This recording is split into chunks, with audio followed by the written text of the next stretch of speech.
Welcome to the Experience of the Soul podcast with Cynthia Alice Anderson, a space to grow, to prosper, and to remember who you truly are.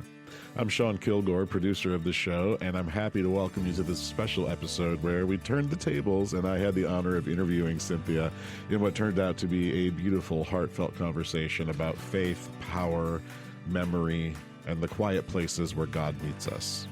We're so glad you're here. Let's begin. Hello, my dear friends, and welcome to the Experience of the Soul podcast.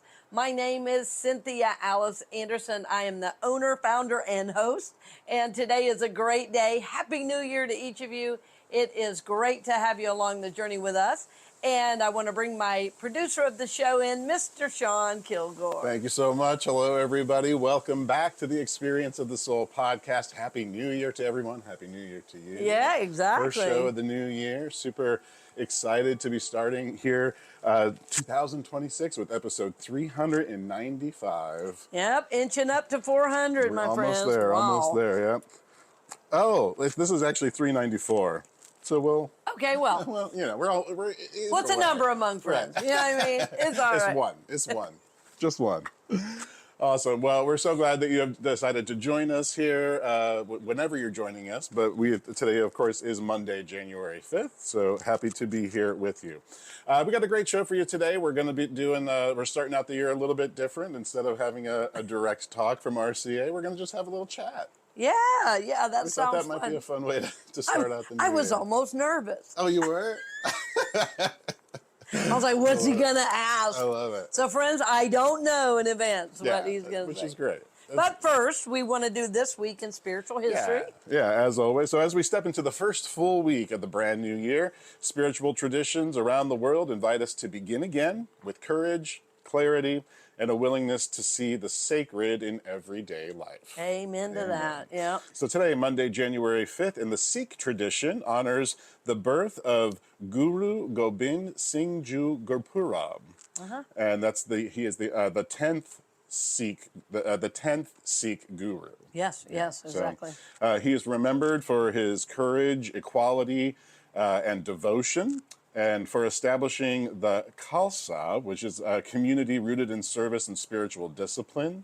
And his life reminds us that faith is not passive. Amen. It's something we live boldly, even in challenging times. Which, so friends, we're continue to be in, but it's all about how we choose to move through it, right? It's so true. Well, I didn't tell you this, but one of the things I got for myself for Christmas last year was, I can't believe I'm already saying last year, but anyway, this past Christmas was a sweatshirt. There's this company called Kingdom and Will, and the sweatshirt was just YHWH, which is the, Hebraic or Jewish way of spelling Yahweh, right? Because it's the mystery, unpronounceable.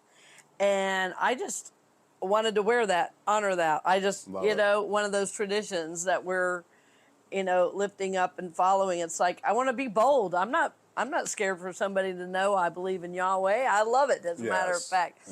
Yeah. So it was fun to wear some merch. That had cool. That. Yeah.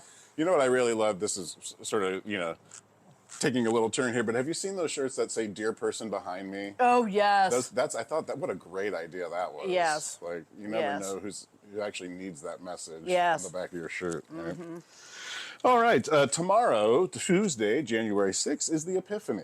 Yes. So in the Christian tradition, Epiphany celebrates the visit of the Magi to the Christ child, symbolizing divine light revealed to the wider world.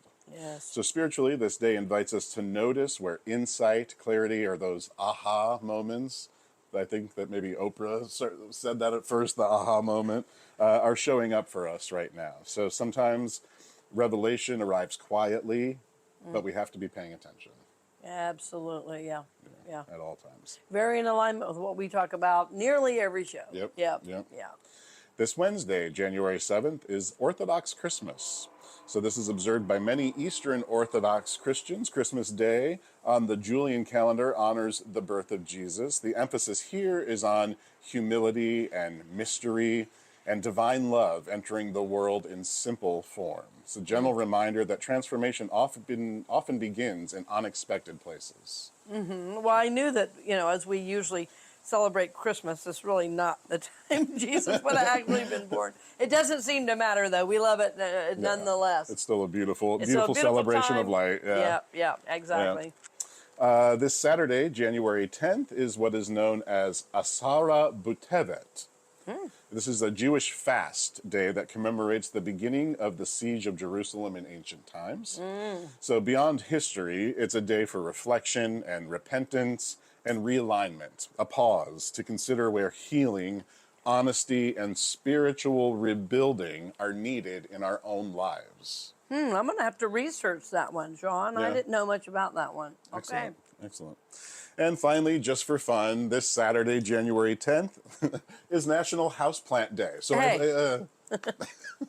Hey, we were already doing it. Right, we didn't even know. We're there, right? Taking care of those plants, right? A lighthearted invitation to care for something living. Whether, so water a plant, notice new growth, or bring a little green indoors. Tending life, even in small ways, nurtures patience and presence. Very true, very true. Well, you know, we learn, science has since proven what the indigenous people have always known, which is when you talk to and care and, you know. Yeah. Oh, yeah, and sing. Right, it helps the growth and the maturity and the health and all of that of the plant. It's amazing. Do you have a lot of indoor plants? Do you have indoor plants? Oh, yeah, I've got a lot of indoor plants. Yeah, my mom was a master gardener, so most of my childhood was either planting or bringing, plants in and out of the house. So, yeah, we lived, out in the woods. So we had plants everywhere, in and out. Yeah. Awesome. So I've always had that. Excellent. And finally, something to think about as we wrap up our very first edition of This Week in Spiritual History for 2026. As this new year unfolds, where are you being invited to live with more intention? Amen. And what quiet insight might be waiting for your attention? Oh, So yes. We hope you reflect on that as you move through your week. Yes. And now it's time for episode 394 of the Experience of the Soul podcast, the RCA interview. Boom. Bum, bum, bum. Okay. Well, and I do feel this would be a good time, though, before we get further, to mention my intentions journal, especially because it is the beginning of the year. My intentions journal is on Amazon. It's a very reasonably priced, and it takes you through a daily practice. So if you're looking for a tool to help you with your intentions in the new year, this might be a good one. We're definitely on the same wavelength. Oh, is that there? That's in here. Now you know, friends. I really have no idea what he's saying. He's like, stop, be quiet. He's like, I got it. Just do it. All right. So one of the things, since we started doing the This Week in Spiritual History segment, we end up talking about food quite a bit on the show. So I thought we'd start in the kitchen. All right. Yeah. So let's talk about that a little bit. So what do you love most about cooking? What is it that you really feel connects you to being in the kitchen and to cooking? That's so funny. Well, I love to cook, and I think I love the creativity of it. I love creating something from nothing into something, from ingredients into something like super tasty. Yeah. I like the creativity of it, but it also, really connects me to my mom, who was a great cook. And, we had a lot of great memories in the kitchen, like one sunrise service, I did not get up for church. I was about maybe 6 or 7. So I was young. And when I got up, there was a note downstairs in the kitchen that said, since you cannot get up for Jesus, basically it was like, since you cannot get up for the sunrise service, you can make the biscuits and the cornbread for the entire family. We would have huge things. Like breakfast. Yeah, huge, every Sunday. Big, full table of food, So at 7 years old, I was expected, not only to know how, but to do it. And I can tell you, I never missed another sunrise. That was a bit much.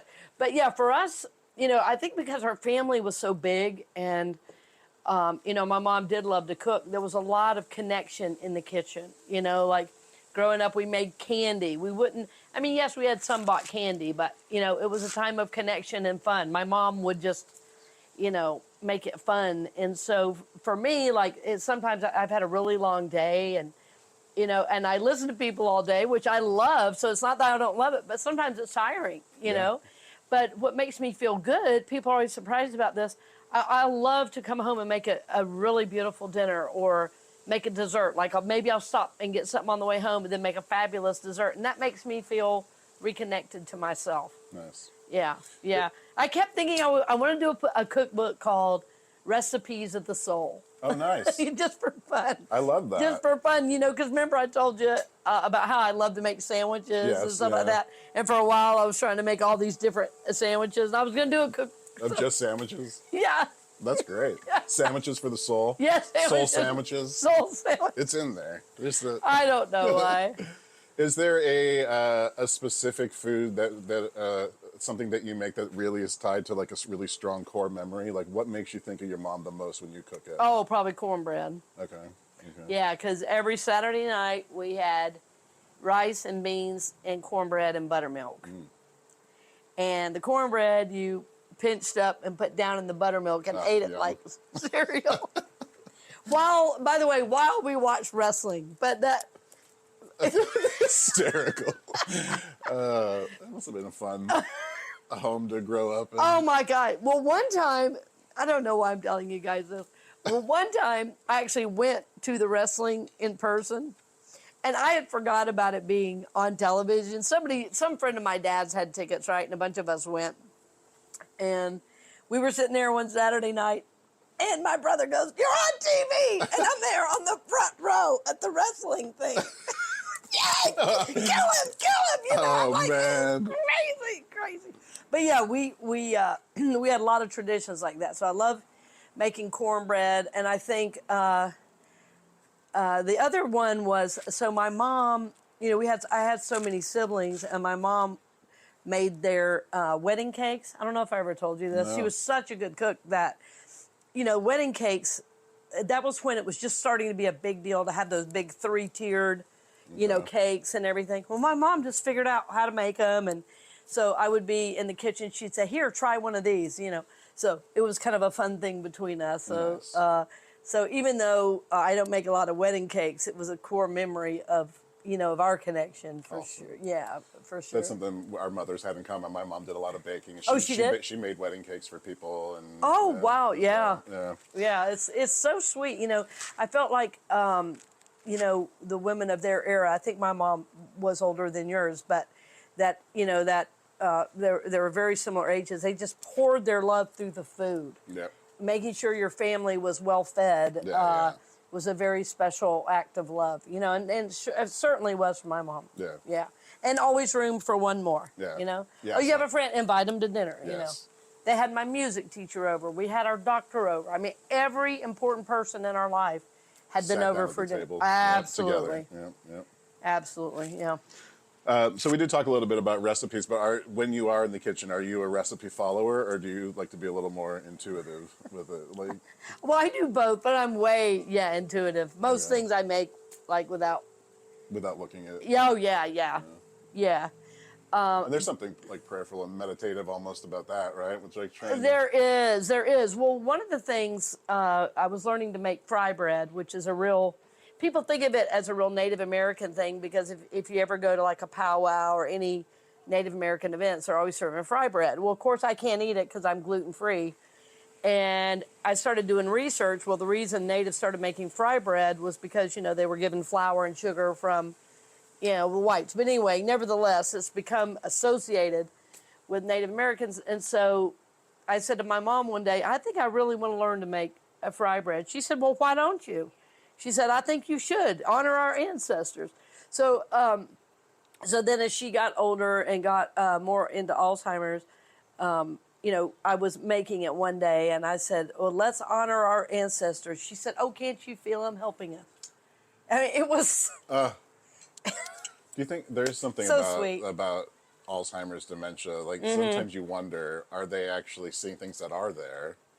Oh, yes, I think... That we just can't see. I mean, Oh, most definitely. I mean, I have an exact story about that where I was talking to a couple of my siblings because they were caring more for her because they were closer. And they said, "What Mom keeps talking about Mike. And I said, "What do you mean?" Keeps talking about Mike. Well, there's not a Mike that works where she is. And she says, I got to go talk to Mike. She keeps saying Mike. I said, well, that's really weird. I wonder if she's seeing something. And they were like, well, they kind of slept it off. And it was actually my sister's husband. He's like, I don't believe in all that mumbo jumbo, I said, oh, that's fine. So I went and I was, visiting with her shortly after that. And I had driven up. I said, Mom, let's go outside. And we went, sat on a bench. She loved to be outside, listen to the birds. And she said something about Mike. And I said, Mama, are you talking, you keep saying Mike. Is he a helper for you? Well, yes. I said, is it Archangel Michael? And she said, well, of course it is. Wow. He's right here. I mean, she was like, finally, somebody gets it. He's right here. That just came like shivers through my whole body. I know. So it's like, part of what we learned in, working, because my mom and I took care of her mom, who had Alzheimer's. She lived with us, from the time I was 11 through when she passed. So, I've dealt with Alzheimer's a lot. And one of the things you learn is to join their reality. So, if my grandmother saw stuff, we'd go, oh, yeah, Don't say, no, it's not there, because they don't understand that. Yeah. They don't understand it. And so when I validated, and that was the only thing I could think of because she was so, and then she never mentioned it the whole rest of the time. It was kind of like she was trying to get us to get it about Mike. And then when I did, it was like, oh, yeah. So now we're all on the same page. Now we understand each other. Right. Well, and her spiritual connection was so strong that, I was just home at Thanksgiving. My sister had these journals, this thick of my mom. She would write out scriptures every day, and then her response to the scripture. It was so sweet. Yeah. This many years later, 30 years later, some of them we were reading. And like after my dad died, like my mom was always so capable and so positive. We never really thought of her as lonely, but it came out in her writing and how she, dealt with that in her process. Honestly, those devotions are so beautiful. They should be published. It was so touching. Have you digitized them so that they're preserved? We haven't yet. No, we haven't yet. But my sister was going through them and, giving us, like she said, oh, here she talked all about you and coming to see you and about you riding horses and then, but her take on the scriptures, her faith was so strong. It was beautiful. What a beautiful thing to have. Oh, it was. Yeah, it was. What's one small thing that makes you unexpectedly happy? That just the thought of it makes you do that. One small thing. Well, if somebody gives me something special. Yeah. Like somebody says, I was, and like not expensive, but thoughtful. Yeah. Like if somebody does something thoughtful for me, even if I just think about it, it makes me happy. But I would say, time with my son, most definitely, thinking about that even just makes me happy. But that was the first thing that came to mind. I think I've discovered my love language probably is really giving. Yeah. Yeah. I was going to ask you about your love language. Yeah, because I love receiving it so much, but I love giving just as much. Like I could never get a gift and be happy, but when somebody does give me a gift, I'm like, you really love me. Yeah. And that just happened today, as a matter of fact. Nice. Yeah, right. Yeah. Oh, that's great. Yeah. What does your perfect, nothing special, nothing on the calendar day look like? Well, I'd probably sleep in. I'd do a longer intention meditation time. I would, because I love being able to do it, and I would do it outside. I'd make a really good breakfast. That probably I might make some hot water cornbread, which is another favorite to make. Okay. Which is different than the cornbread I grew up with in my home. That's kind of a black thing for the black community. But I'd probably make some hot water cornbread and something else delicious. And then I'd probably do a long walk. And then I'd probably do something outside. I'd probably do something outside. And this might surprise people, but I'm just being really guided to say this. Cool. I don't know why, but So I grew up in a real gun culture. My dad bought and sold guns. And so I was around guns my whole life. Very different than most, even though in the South, we all grow up around guns to an extent. But we had a strong sense of responsibility. You know, there was a gun in every room, and we were not to touch it, and we knew it. You know what I'm saying? Were they locked? Or... No. But they were... Loaded. Oh, wow. Oh, every single one. Every single one loaded. But I like to go to the shooting range. And I like to, because it reminds me of my dad, really. Yeah. That's nice. Yeah. That's nice. I've never been to a shooting range. It's something I've always wanted to do. But yeah, well, yeah, like I say, you know, in spiritual settings, people are really surprised that I might know anything about guns, but my dad, because he bought and sold, and we had a lot of, like the guns I have, like I'll just say right now, I don't believe people should have AR-15s. I have family members that have them, and I don't believe in that. I will tell anybody that asks me, I think those are for killing a large number of people. It's a weapon of mass destruction. It is. We and civilians do not need it. We don't need it. And I have good friends in the military that say, I don't even like those guns. Like, I mean, I've had to use one, but I don't want one in my house because I know what it's for, and I've seen the carnage firsthand, you know. But my dad was a collector of the finer things. Like, he collected, like, we had a gun. It was a .22 Colt that was in a handmade wood case in red velvet, and the gun itself was gold-plated. So it was a work of art. So those were the kind of guns he had. And believe it or not, my job... was to clean the gun. Oh, wow. So I grew up being able to like disassemble and assemble. So nobody would ever think of me doing something like that. And I haven't really talked about it, not because I'm hiding it. It's a hot topic. But it's such a hot topic right now, and we may get some comments. That's okay. But it's always been something I've been very comfortable around because it was my culture. I grew up that way. You know, we grew up out in the middle of nowhere where you would have to shoot something on your deck because you were protecting your property. Yeah. Do you know what I mean? Yeah.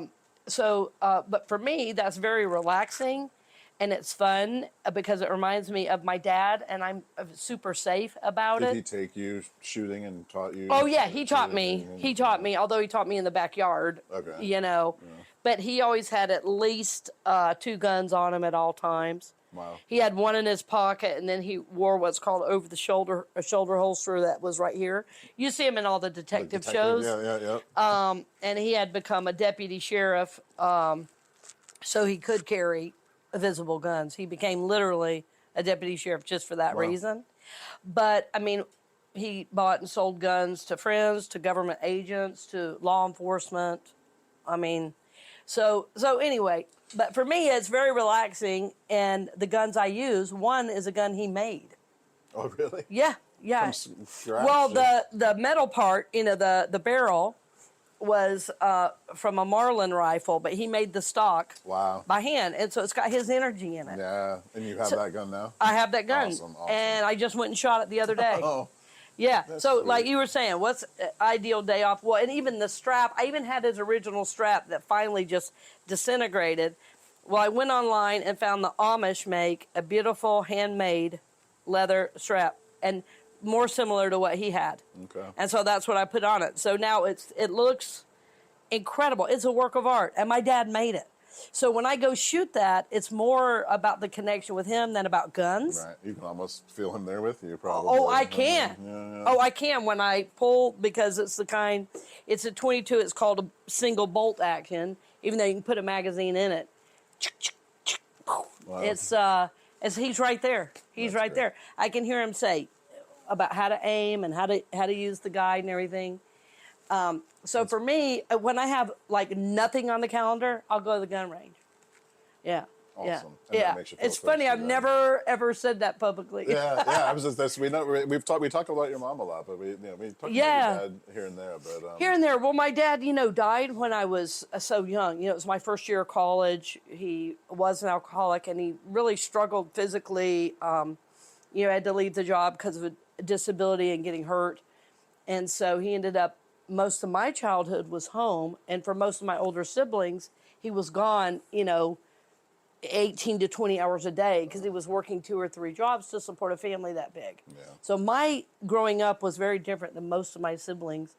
So I mean, really, in many ways, my dad was my best friend. Yeah. I just grew up with him all the time. I helped him build, the apartment behind our house that was for my brother's business. Wow. I was like, I don't know, 8 years old, and he was like, here, let me show you how to do this. I would help him put up paneling and plywood, and then Mr. Willie was my dad's best friend. Yeah. So he was there. Awesome. Doing that, and I chewed my first tobacco with them. Oh, that's great. They let me do it. Like, yeah, Liz will teach you. Yeah, just a little dab will do One you. time, Yeah, one time was plenty, I'll tell you that. Yeah, yeah. Okay, I know what that's like. Never again. Yeah, it's amazing I survived it all, really. I'm sure listeners are like, my God. Yeah. Like, who is this lady? Guns, hammers, drills. I mean, I was using a circular saw when I was about 8 years old. I mean, yeah, it was just, the house I grew up in, we built. So when we started to build it, it was 4 cinder block walls and a tin roof with no power. Wow. And we had to bathe in the creek. So literally. And yeah, and yeah. So there's, there was always something going on. I mean, we were never just sitting around because there was always something to fix or build or add. But I mean, it didn't look cobbled together. My parents had a dream home, and when my dad was working a lot, he would come home. So he was on the road a lot too. He worked for this company called Big 4 Tires. So anyway, he would come home and they draw out on paper bags. They draw out their dream home, and that's what they built. Wow. Yeah. That's incredible. Yeah.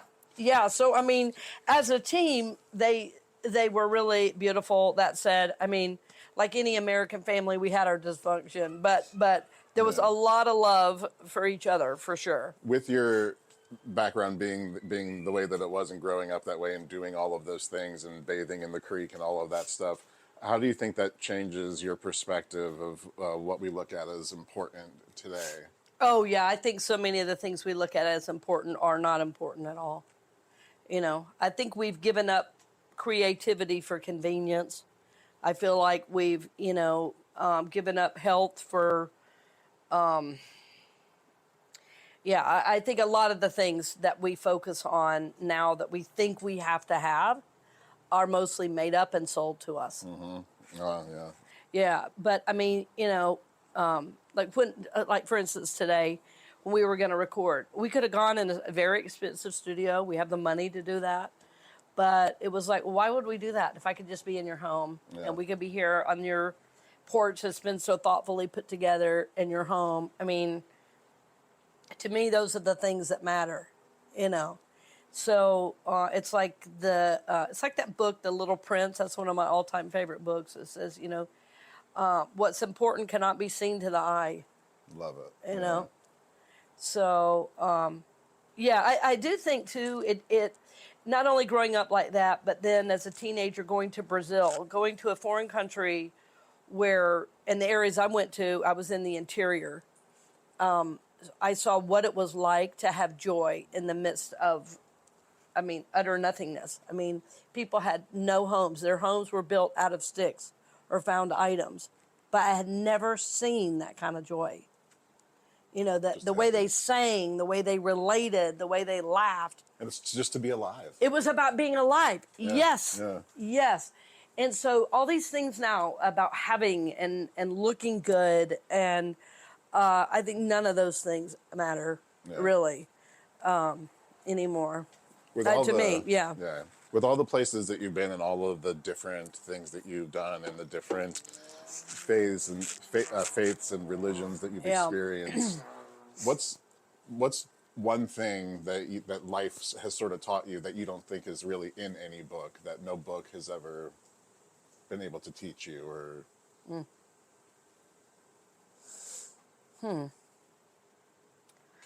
I would say that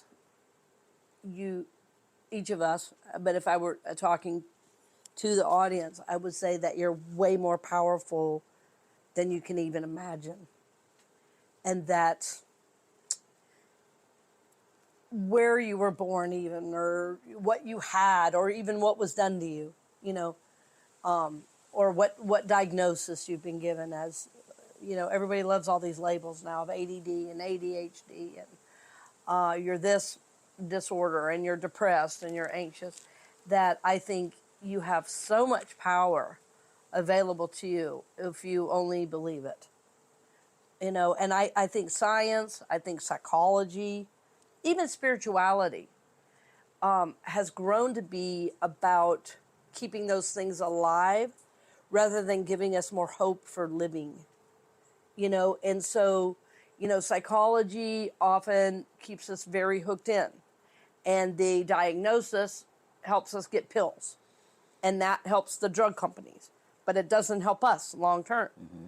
And so, like, if we just knew how powerful we were, I'm not saying, there's times where you need medication, but what I'm saying is our power to change our lives for the better, we have far more than we access. And I have yet to see a book or a teacher that is trying to give me that. They say they are, at the same time they're saying, but then do this, this, this, and this. There's always something in it for them. And I'm saying, if we just believe what is possible for us, and that we tap into that energy, that we can create almost anything for ourselves, especially when we're intending good. But I think sometimes we think, well, they have this, and that's why they can do it. I've certainly done that myself. Well, they had this and that. So, they had parents that were there all the time, or they had wealth, or they had, whatever. But all those things come with negatives too. Right. Right? And so what I realized is that I was diminishing myself as I was saying, oh, look at them. And so it's like just believing in my own innate power that is God-given. I mean, but believing in my own innate power is, I think, something that's still not really taught. And it's my hope, for every show that we do, that somehow we're giving people their power back a little bit more, belief in themselves. Yeah, beautiful. Yeah. Beautiful. So as we are, at the beginning of the new year, we'll talk a little bit about the intentions journal, and I was hoping that you could talk a little bit about how intentions differ from resolutions. Oh, yeah. How can we approach the whole idea of New Year's resolutions with a little bit more ease and a little bit more kindness to ourselves? Yes, I know. Well, this is several years ago that I'd looked up, and it was basically at the end of the first week of the new year, 97% of people who set resolutions have no idea what they even were. Some real high number. It was way over 90%. Yes. I think it was like 97%. In other words, resolutions as we do them don't really work. So, in the intentions journal, I did that because I had so many clients. I was doing it old style where, I made up a thing on the computer, and then I took it to a printer, and they put glue on the end, and you could order a bunch of, things. And people are like, isn't there a better way? So the intentions journal was really an answer to clients that were around the country that said, well, after I get done with the big sheets, where am I going to get more of these? And I would say, well, I'll just send them to you. So it was getting to the point that I didn't have time to send everybody a little piece of paper every time they needed it. So so I made the journal. But the difference in between intentions, so for me, an intention is based in my spiritual awareness, and it's also based in what I'm being called to. This last Sunday at Unity of Daytona Beach, we did White Stone. And White Stone is where we're asking Spirit, like, what is my word for the year? So it's not me saying, this is what I'm going to do, which is kind of what resolutions are, yes, right? Yeah. Well, I want a skinny body, and I want a six-pack, as right. everybody's talking about these days. I want good abs, And so those are more resolution types, but they're not really based in reality mostly.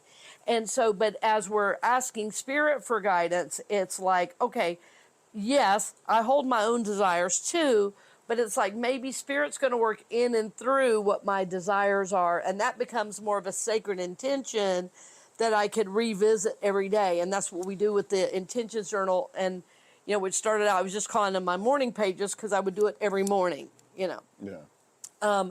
But intentions are based in our call, and they have a sacred basis in that, you know, we're asking Spirit what's trying to come in and through me, you know, for the new year. And so what's often true, though, is that some of those other, what might have been resolutions now have a spiritual basis. And so they're much more likely to move past the first week, for sure. I love that. Just having the spiritual intention behind it. Yeah, exactly. It's not about appearances. It's not about... Right. Yeah. It's about internal, you know, Yeah. what's going on inside. Yeah. I mean, you know, I had a friend that said, I'm going through a tough time and I'm reaching for comfort food. I go, is that helping you right now? It's okay. Yeah. It's okay. Yeah. You know, you got to get through this time. It's okay. Yeah, whatever it takes. Whatever it takes. You know what I mean? If you're not doing damage. If you're not doing damage to yourself, right. You know, I mean, she wasn't diabetic. She wasn't, you know. Yeah. It's like, you got to do what you got to do. So, but, you know, after coming out of that, she was able to get back into balance on her food. You know, so I mean, that happens. That happens. But that's what I mean. When the sacred is there, it's less about the outer and more about what is God calling me to in this moment. And that helps us sustain, because I firmly believe God's will for us is good, you know? Yeah. So you mentioned the White Stone Ceremony. So is there a word or a feeling or an energy that you're sort of leaning into as we start the new year here? Well, I'm holding it for right now. My word last year, I'll share, was power. And it was about really owning my power as a soul and owning my power that I was speaking about earlier. Like, just realizing, you know, I'm in my mid-50s. If anybody is keeping me from anything, it's me at this point. It's a great realization. If we could all realize that at a younger age. I mean, yeah. You know, it's like, well, my parents are gone. I've been a leader of people my entire career. I know what to do. So if there's something I'm not doing, I have to ask myself, is there a reason? Should I not be doing it? Or like, how do I own my power in this? And, you know, a big part of that last year was, you know, competing in jiu-jitsu. And then, I just recently chose a new gym, you know, closer to where I live now. And, like, being in my power, walking in that gym was really important. It's like, okay, I know what I'm doing. I've been doing this long enough. I'm going to show up. I'm going to be myself, but I have the power to do it. So it was like just really strongly working with my power. And it was physical. It was emotional. It was spiritual. You know, it was in every level, even in relationship. Calling to myself the right relationships. And if relationships, you know, were not supportive, I release that, you know, with ease and grace, you know, love for all concerned, but just knowing, like, stepping into my own power of really choosing what's the energy I want and need in my life, what's mine to do right now, and doing it. But so last year it was power. This year I'm still working with it. I don't have clarity yet. Yeah, I don't have clarity yet. Excellent. Well, thanks for sharing all of that. This was really fun. And I know. I hope we should do it again at some point. Maybe it will be the beginning of every, you know, January or whatever. I know. Well, definitely. I want feedback. Yes, yeah. So I wanted to close with, I used to love watching James Lipton interview people on Inside the Actors Studio, and he would always end his interviews with a series of questions. So I've sort of adapted those a little bit to what we do. So what's your favorite word? Obstreperous. Ooh, what does that mean? Well, it's where you're kind of obstinate. Okay. And it's my favorite word because my mom would say, my mom had quite a vocabulary. She read the dictionary every day as a kid. Her dad was a scholar. And if I would be doing something, I wouldn't even be realizing it, you know. And she would say, don't be so obstreperous. And I would say, what's that, Mom? And she would say, go look it up. And then I looked it up and I was like, oh. Well then, anyway, recently I was talking to a sibling and I said, oh boy, Mom would say you're being obstreperous. And she goes, what's that mean? I said, she never, Hysterical. she goes, I've never heard her say that. And I said, because you're not obstreperous. She didn't say it to you. Yeah. So we had funny words we would say. She would say, that would come up out of nowhere. You know, it's like, what? What is your least favorite word? Well, I will say anything that demeans another. Probably hatred is my least favorite word. Yeah, nice. What sound do you love?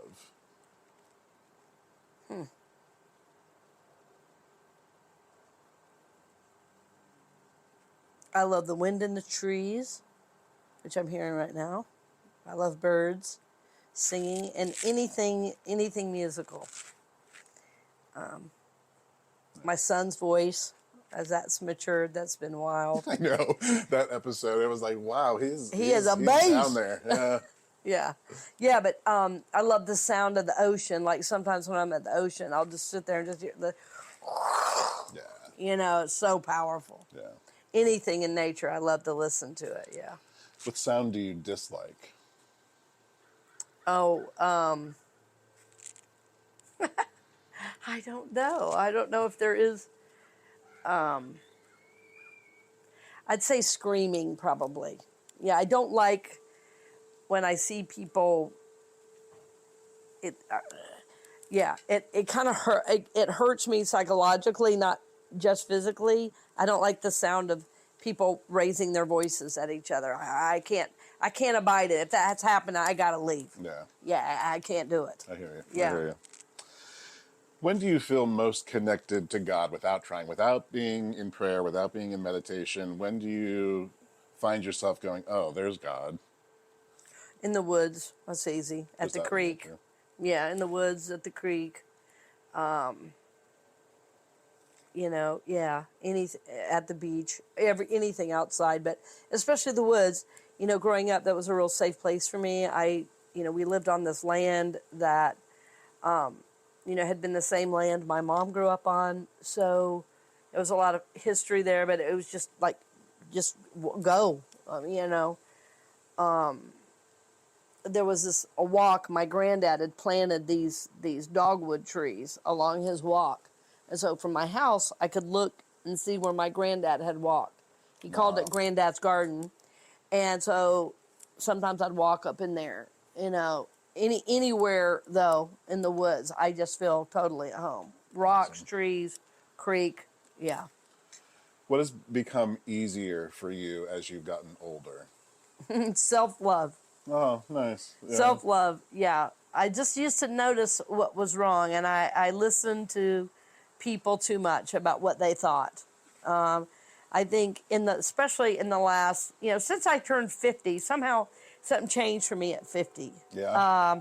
That's happening for me this year. Yeah, well, you'll be over it. Trust me. It's like, okay. Okay.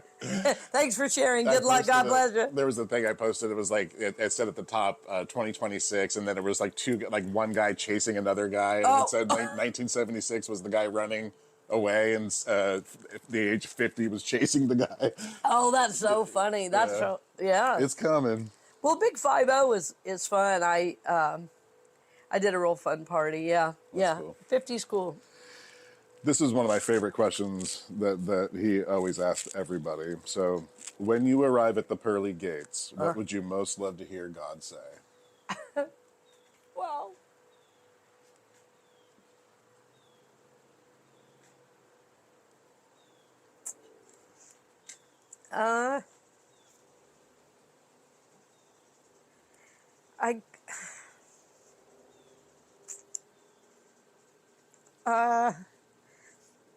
I guess I would say welcome home. Very nice. Wow, that's a deep question. Yeah, Wow. yeah. What's one gentle reminder you'd love to leave people with as the year begins, as we wrap up this show? I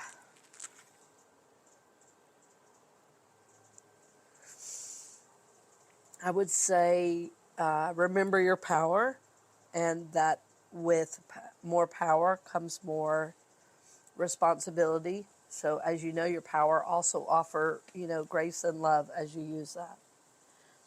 hold the ones you love close. Yeah.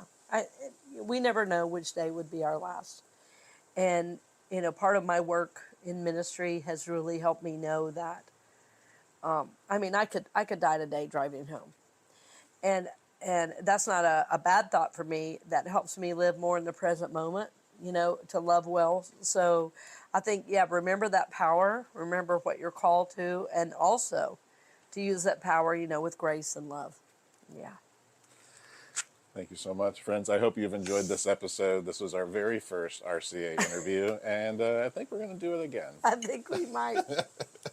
I love you so much. I'm so grateful for you in my life. Oh, thank you, friend. I love you too. I love you.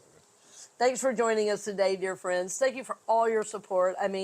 Your support poured in at the end of the year, and I can't tell you how much it means to me, because it helps us stay on the air and reach even more people with this positive message. So thank you for your love and support. We love you. We bless you. And we are always holding you in prayer, lifting you up for God's highest and best in your life. So thank you again for watching, my friends, and listening, and blessings on the journey. And Happy New Year. Happy New Year.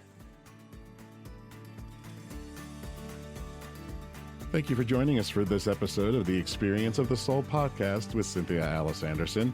This show is made possible by listeners like you, and your support helps keep these conversations available to all. If this podcast has supported you, you're invited to share it with someone you love or support the show at cynthiaaliceanderson.com/donate.